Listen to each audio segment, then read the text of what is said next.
c'est l'heure de la vidéo que vous préférez, focus sur les matériaux de votre livre. Je vous invite à aller chercher 2 livres dans votre bibliothèque ou, encore mieux, vous alliez chercher Une ombre dans la braise et Un royaume de chair et de feu de Jennifer Armentrout aux éditions de Saxus. 800 pages, 768 pages. 800, 768. Que passo? Parce que là, on est sur une même saga, dans une même maison d'édition. Je vous ai bien formé. Quelle est la première chose que je suis censée faire avec ces 2 livres? On a un papier qui est bien plus fin ici que là. Il y a mieux encore, j'ai pas fini.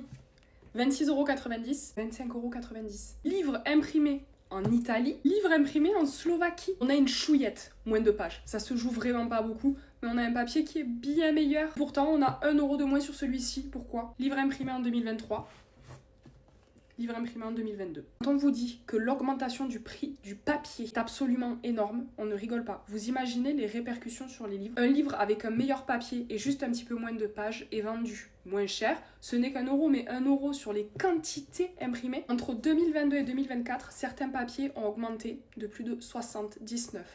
Non, les maisons d'édition ne vous enflent pas. Ils essayent de trouver des solutions pour vous proposer des livres à peu près au même prix, avec des matériaux à peu près similaires, mais là vous voyez que c'est assez flagrant hein, sur le type de papier qu'on a entre ce livre-là et ce livre-là, c'est pas du tout la même chose. C'est très très compliqué de composer pour les maisons d'édition, de ne pas être perdantes sur des livres, parce que sinon elles arrêtent de produire, tout en continuant dans une même saga de vous proposer des produits à peu près similaires.